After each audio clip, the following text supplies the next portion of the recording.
नमस्कार सर्वांना, welcome back to my channel. मी आज बनवणार आहे तव्यावरती चमचमीत अशी कांद्याची पात। तीही एकदम झटपट आणि खूप कमी वेळात, अगदी कमी वेळात आणि टेस्टी अशी भाजी ही तयार झालेली आहे। पहा, मस्त अशी भाकरी झाल्यानंतर तवा गरम झालेला असतो, त्याच्यावरच मी भाजी बनवून घेत आहे। एकदम झटपट। पहा, सर्वात अगोदर तेल टाकलं आहे, त्यानंतर फोडणीसाठी जिरे टाकलेले आहेत। आता बारीक कापून घेतलेली कांद्याची पात कांद्यासोबत कापून घेतलेली आहे, ती आता परतून घेत आहे।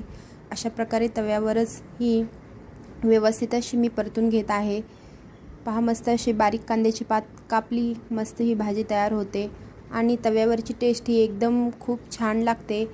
किती भारीतली कढई असली तरीही तव्यावर जी आपण झटपट अशी भाजी बनवतो त्याची टेस्ट एकदम छान आणि खूप मस्त अशी लागते आणि झटपट तयार होते भाजी।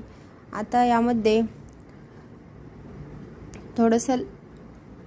थोडीशी मी इथे मटकीची डाळ घेतलेली आहे, ते अशा प्रकारे स्वच्छ धुवून टाकलेली आहे।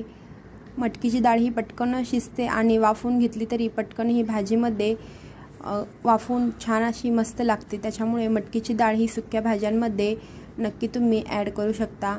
अशा प्रकारे थोडासा गोडा मसाला टाकलेला आहे आणि थोडासा काळा मसाला मी टाकलेला आहे। त्यानंतर हळद, चवीनुसार मीठ मिक्स करून छान व्यवस्थित अशी ही भाजी परतून घेतलेली आहे। पहा, आता व्यवस्थित मिक्स करून ही भाजी झाकून ठेवून छान याला वाफ काढून घ्यायची आहे। अगदी 5 मिनिटातच ही भाजी आता तयार होते। अशा प्रकारे व्यवस्थित ही मिक्स करून छान अशी मी झाकून ठेवून वाफ काढून घेणार आहे।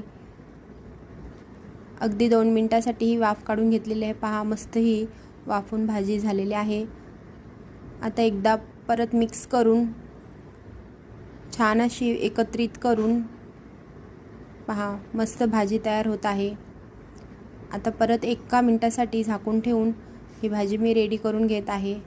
पहा, आता 1 मिनिट झाला आहे, मस्त ही भाजी रेडी झालेली आहे। गरम गरम ज्वारीच्या भाकरी किंवा चपातीसोबत ही भाजी खूप मस्त आणि खूप टेस्टी लागते आणि यामध्ये मटकीची डाळ टाकलेली आहे, ती पण पूर्णपणे व्यवस्थित शिजलेली आहे। पहा, किती मस्त ही झालेली आहे भाजी आणि झटपट 5 मिनिटातच, आणि तव्यावरची टेस्ट ही खूप छान खरपूस लागते। अशा प्रकारे तुम्ही एखादी वेळेस भाजी नक्की बनवून पहा। एकदम झटपट आणि खूप सोप्या पद्धतीने तयार आहे कांद्याची पात। इथे मी ज्वारीच्या भाकरीसोबत सर्व केलेले आहे। व्हिडिओ आवडला असेल तर नक्की लाईक, शेअर आणि कमेंट करायला विसरू नका। Subscribe to my channel.